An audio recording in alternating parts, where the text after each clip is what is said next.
Hey, what's going on, CoinUp TV subscribers? Robert Welkner here. I want to do a review of the Jackie Chan classic. It is called Dragon Lord. Dragon Lord is from 1982. I watched it on the Jackie Chan Shout Factory Collection Volume 1. This is the last movie in that collection, and there is a couple cuts of this movie on this collection, but I just watched the standard or the Hong Kong release cut of that. So Dragon Lord from 1982, directed by Jackie Chan. I'll give my letter grade and some spoilers in this video, and I'll talk about some of the special features on here as well. So let's get started first with the IMDb synopsis. So from IMDb, we got the adventures of a restless martial arts student called Dragon, Jackie Chan, who, while constantly pursuing a girl, gets involved in the affairs of a gang of thieves. Pretty good synopsis there. This stars Jackie Chan and Mars, his stunt double, or his stunt collaborator, I'll say.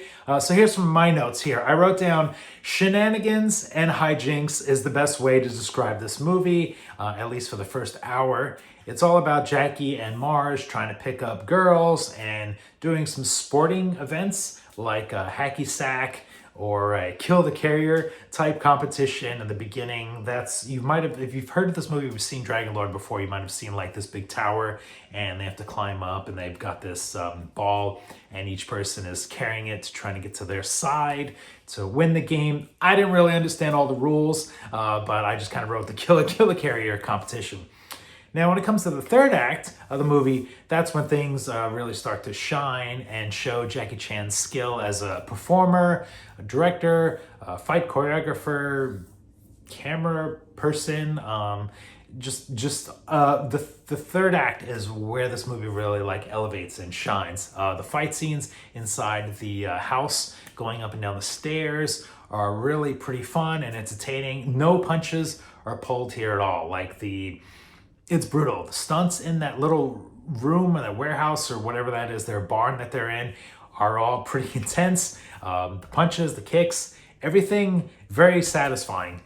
Getting back to like kind of the middle of the movie, there's a big hacky sack or shuttlecock sequence that's entertaining enough and interesting to watch, but whew, it just goes on forever. There's no dramatic push behind the scenes. You don't really know like the competition, or there's nothing backing up the competition of people they're playing against. There's nothing really at stake. I wish there was a little bit less of the actual gameplay, a little bit more of the what was at stake with winning or losing that shuttlecock hacky sack match there. So I would have liked to seen that trimmed down a bit.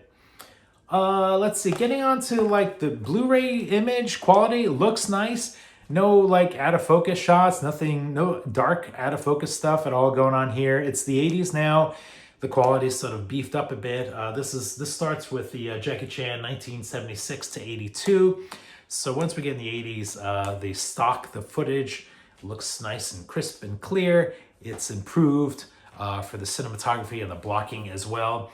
Let's talk about the movie a little bit more. The villains in this, I think, are the standout. I would have liked to even seen more of them. The villains are kind of like trickled throughout the movie. I mean, the story is kind of like Jackie and Mars trying to pursue some gals, and then eventually is like, okay, we've got these villains that are robbing or liquidating some precious objects in the town or the city, and their martial arts skill is fantastic, and they're brutal and intense. And when they're messing up Jackie and Mars, it's like, I'm like, whoa, they're really like messing them up. So I would have liked to actually see more of the villains out there. Let's see. I wrote here in my notes, there's a couple things to mention in my notes here. There's a fight scene when Jackie Chan kind of has a callback to the hacky sack shuttlecock thing where he kicks a rock at this villain at the end, like the main boss villain. And the villain only has one eye. Let's see, is he on the cover there? He's got kind of like a fake eye or something. He's got one eye. And Jackie's getting beat up pretty bad by this guy. Like, he's outclassed by this villain with one eye. And Jackie kicks this rock and it hits him like in the forehead. And I was like, ooh, that's a missed opportunity to have the callback of the shuttlecock game where he actually hits it and gets him in the eye that would have blinded him a little bit to sort of even out the playing field, so that Jackie could sort of like fight back a little better, so he wasn't getting beat up so much. So Jackie, if you're watching this and you want to go back and George Lucas edit this with some CGI and some AI, you can go ahead and tweak that missed opportunity there. What else do I have in my notes here? I was also a little lost. So Mars' father is part of the story. He's like a traitor and he's one of the bad guys, but then it feels like there's a whole story that we missed that got lost on the cutting room floor. And I do know there's a longer version of this. I haven't watched that version yet, so maybe that sort of explains a little bit more Mars' father. But he seems to be in cahoots with the villains. I mean, he is, but then at the end, he's like, I don't know, the tides are turned and the villain's like, you know what, I've got your dad here. I'm just going to like mess him up and kill him. We never really get the resolution on if what the heck he was really up to, or his if he gets caught or free or off the hook or what. And I wrote in my notes here, I was left wondering if Mars's father was trading Chinese artifacts for import weapons, because there was kind of like this C plot where Mars's family has like cannons and guns and definitely like European or American weapons. And I was just like thinking in my head, okay, so what's the story? So Mars's dad is stealing the Chinese artifacts and then importing this stuff. I don't know, I was a little lost with that. If you've seen this movie, please explain it to me. If the longer cut explains some of that stuff, maybe I'll understand that a little more. Another unresolved plot is the first half of the movie is all like the romance, the love story, Jackie and Mars pursuing the gals.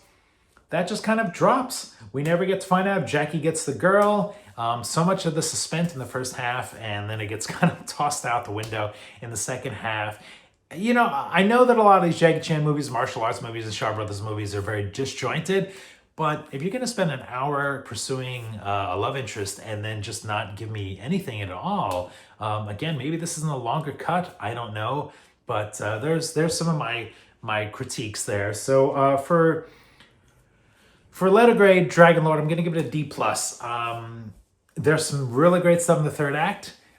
That fight scene, like if you just want to go on YouTube and watch that fight scene there, I think that's great. The first hour of the movie is kind of like, how much of the hijinks and shenanigans do you want to get with Jackie and Mars? Some of that drawn out stuff. So D+, I put my pros and cons there. Now, when it comes to the disc, we get a lot of extras. We get 2 cuts from 2K Elements, the 96-minute cut, the Hong Kong cut, which is the one I watched, and then there's a 103 cut that was in other territories that has an additional 15 minutes of alternate footage. So maybe some of the stuff with the girls and Mars's dad is explained in that. I haven't watched that cut yet. What else? We get a new commentary by David West and new interviews with Louis Sitt, Mars, and actor Wang In-sik. I'm not sure I'm pronouncing this right. So everything looked great. It was like a finally made disc and production, and I'm happy to be done with volume 1 of the Jackie Chan collection from Shout Factory. I'll be curious to see if they do volume 3 or volume 4. It seems like the Jackie Chan movies are on hold a little bit with Shout, so we'll see what happens in 2025. This is February 2025 that I'm recording this. So let me know what your thoughts are on this movie. If you've seen it before, let me know in the comments below. For Coin Out TV, we'll see you next time.